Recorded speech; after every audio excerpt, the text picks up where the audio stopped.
Welcome to the Researching Schools using the MiSchoolData website screencast. This presentation is brought to you by MASSP.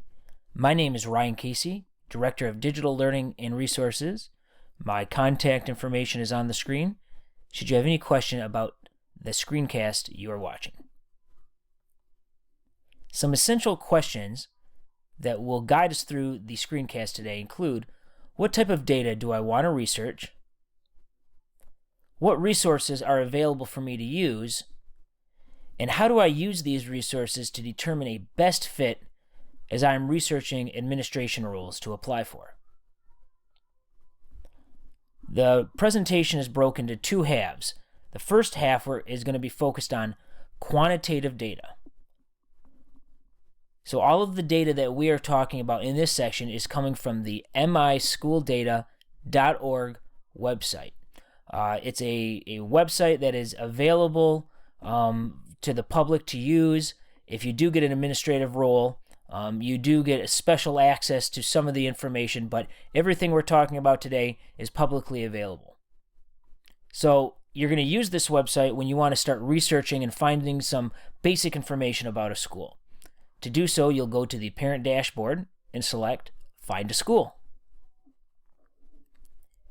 You can type the name of a school in or also locate one on the map. There's a lot of different data points that you can find out about a school. So starting on this overview screen, you can get just an understanding of what grade levels make up the building, what type, how many students, and so on and so forth. We're going to take a look at student data first. When you click on the drop-down menu, another larger menu pops up, and you'll notice that each one of these, behavior, performance, progress, and so on, all have additional drop-down menus as well. Let's take a look at behavior and attendance. So you'll see on this graph of student attendance, it gives us the percentage rate. When looking at these graphs, most of the graphs we're going to look at are going to have these three different color-coded lines. The top one, green, is going to be the school we are currently selected that we are researching. In this case, East Lansing High School. The pink is going to be the average of similar schools based on various student characteristics. And then the orange is the state of Michigan average. Now let's look at student performance. I can take a look at the performance based on various student groups, subject areas. So in this case, math, if I want to pull that up, and I can see how my school performs again to similar schools and the state average. Next up, graduation rates and the dropout rate. Again, the green, pink, and orange lines to help you compare. And there's the dropout rate. So in certain cases, some numbers you want to have lower than the similar schools or the state average. Now let's look at staff data. We can see the ratio of students to instructional staff. Again, the lower the number, the better here. Teacher years of experience. Are you going to be walking into a building of all new teachers that require additional coaching, or are you going to walk into a building with veteran staff? Teacher retention. How long are the teachers staying in that position at that building or district? And then we also have qualified teaching staff. When looking at financial reports, you'll want to go to the K-12 through 12 grade menu on the toolbar there and select Financial Reports. Here we can take a look at either foundation allowance or, in this case, the fund balance. Find the ISD, the district, in the correct school year. And then you'll see a lot of different graphs and charts explaining the fund breakdown, the long-term liability accounts, how many capital assets they have, so on and so forth. You can also see this in terms of what's in the general fund versus capital funds, community service funds, so on and so forth. There's also a school index, which provides a really nice snapshot of a lot of different categories related to that school that you are currently researching. By itself, this screen might not be overly helpful understanding what is an overview score of 68.15 mean. But when you are looking and researching multiple schools, the school index is a helpful tool that will allow you to at least compare them on the different categories. So again, here's a review of some of the important data points to know. Now we're going to take a look at qualitative data. So as we shift our thinking, what are some other things we want to know about a school that we are researching? But don't necessarily want to worry about the hard numbers right now. That's what we just did at the SchoolData website. So what about having an understanding of what does the staff look like? What kind of curriculum are they using? Special programs, unique board policies, athletics or extracurricular activities and programs. Do they have student organizations? So starting with the staff, which seems like a no-brainer, it's really simple just to go on the website and take a look at the staff directory.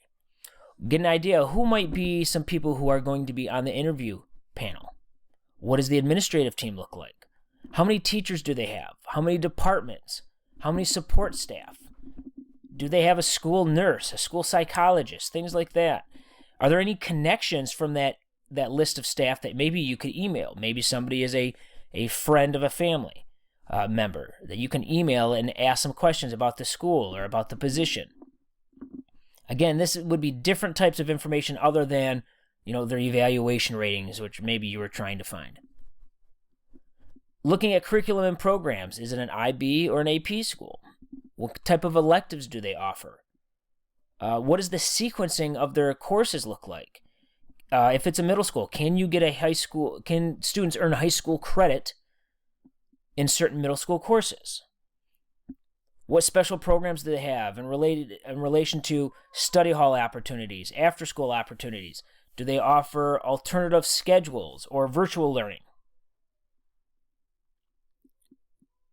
All of the schools post their board and building policies on their websites, which can be helpful when researching. Using the transparency reporting options as well. Take a look at the past few board meeting minutes. Is there anything unique or challenging or interesting that have been posted? Again, you can also find out fund balance information this way as well. How about the students? What type of student organizations are available? Are there opportunities for students to have leadership? What about athletics, extracurriculars? How many different events would you maybe be attending as you are trying to become known in a school that you just took a new job at? How do you find out what their culture is? What does their online presence say? Start with the teacher websites. Check out social media, the school Facebook, Twitter, or Instagram accounts.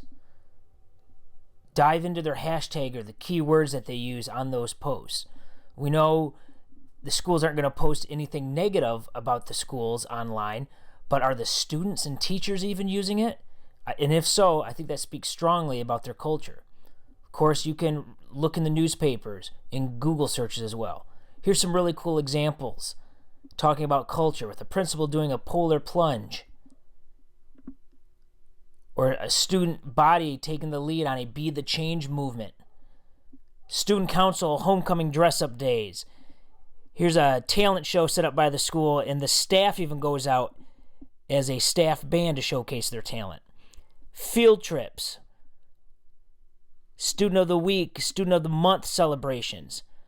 Students who have gone on to do great things coming back to the building to talk to administration and kids. And even seeing elementary kids getting dressed up for Christmas sing-along. So you can see the culture in all of these different examples if you take the time and research it. Again, my name is Ryan Casey. There's my contact information should you have any questions about this screencast. Again, this was taken from our Aspiring Principals 2020 event held earlier in the winter. Thanks for watching, and have a great day.